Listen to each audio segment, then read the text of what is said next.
Break के बाद स्वागत है आपका। प्रधानमंत्री नरेंद्र मोदी का आज जन्मदिन है। पूरे देश में बीजेपी तमाम तैयारियां आज किए हुए हैं इस पल को और खास बनाने के लिए।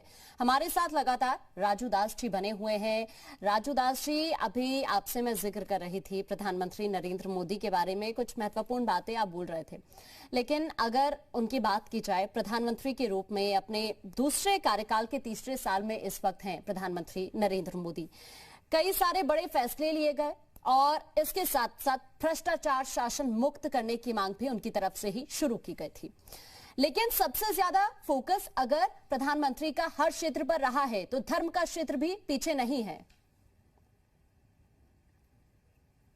नहीं, देखिए, इस चीज को लिए मैं प्रधानमंत्री जी को साधुवाद दूंगा। धर्म के क्षेत्र के साथ जो भूतो न भविष्यति, जो भारत का मस्तक रहा, जो भारत की हृदय स्थली रही है, जम्मू एंड कश्मीर धारा 370-35 को खत्म करना, और जो 70 वर्षों से दिल्ली की झुग्गी झोपड़ी में कश्मीरी ब्राह्मण इधर उधर भटक रहे थे, कश्मीरी हिंदू इधर उधर भटक रहे थे, उनका पुनरावास, उनको पुनर्स्थापित करना। और यहाँ तक देखिए, जो भी अलगाववादी टाइप के नेता थे, जिन्होंने सदैव हिंदुस्तान का विरोध किया, जिसने सदैव भारत तिरंगे का अपमान किया, जिसने मरते दम तक, मरने के बावजूद भी उनको पाकिस्तान के झंडे में लपेट कर दफनाया गया, ऐसे लोगों को भी बात करने का काम, उसके साथ बैठने का काम, उसके पास उनकी आचार विचार चेंज करने का काम किया। जो लोग कहा करते थे अयोध्या में परिंदा पर नहीं मारेगा, चलिए ठीक है, संविधान सबको मानना चाहिए, संवैधानिक देश स्वतंत्र है,